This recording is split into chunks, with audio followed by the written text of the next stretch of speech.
did you feel like, oh, my parents weren't great, so I'm not going to be great, or I'm going to do everything they didn't do? It's not that they weren't great. They were just really young Mine too. and had pretty rough parents themselves. I mean, let's be honest. And they just didn't know what they were doing. And I had started having kids in my 30s, and I was on a TV show, so I had a bit of money, and like I wasn't scared. I wasn't terrified. Right. I was like excited, and I stayed that way with both my kids. But the fulfillment part, did you ever feel like, I can't believe this little thing that I've created, part of me created, is making me feel this way, like changing me?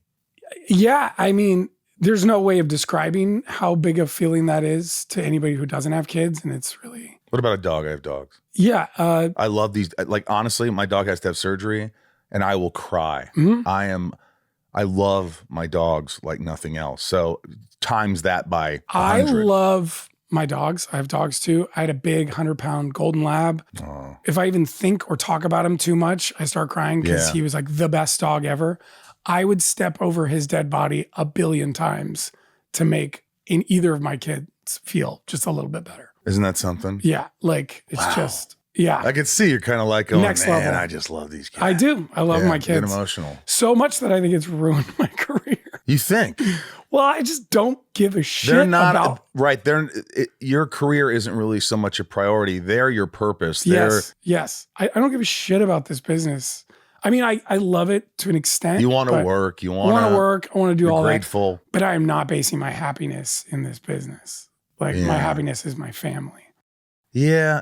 It took me a long time to figure that out, because a lot of times I feel like you're doing what people expect you to do, what your agents want you to do. You're trying to prove yourself. It's a constant battle. It's like, look at me. Am I good enough? Am I all these things that really don't matter, that you just hyper focus on. And then one day it sort of hits you. It's like, hey man, I don't really need that much to be happy. No. Also, like, we grew up in the 80s of this time of like, Wall Street. Remember the movie? Like, Greed is Good. And you had all these people being, it was the first time you'd hear about like, I'm not going to have kids because I'm going to concentrate on my career. You hear about that a lot in society.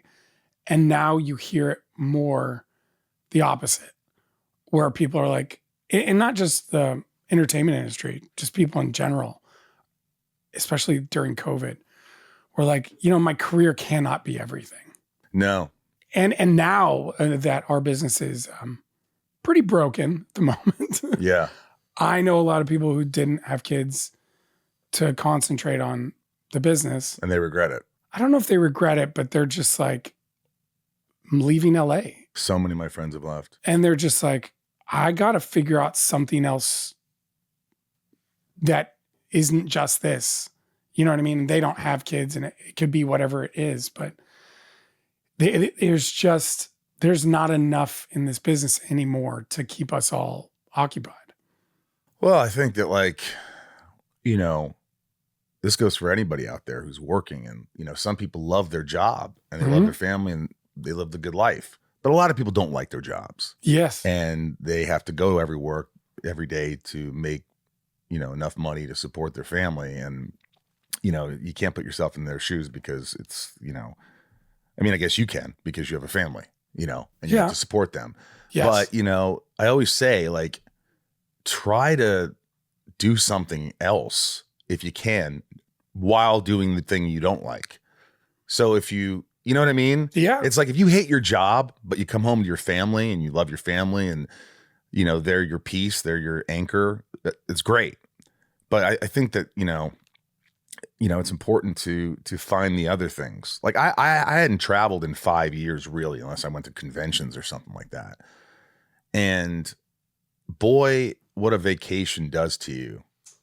By day 3, you start to relax, and all of a sudden you're like, I'm actually enjoying life.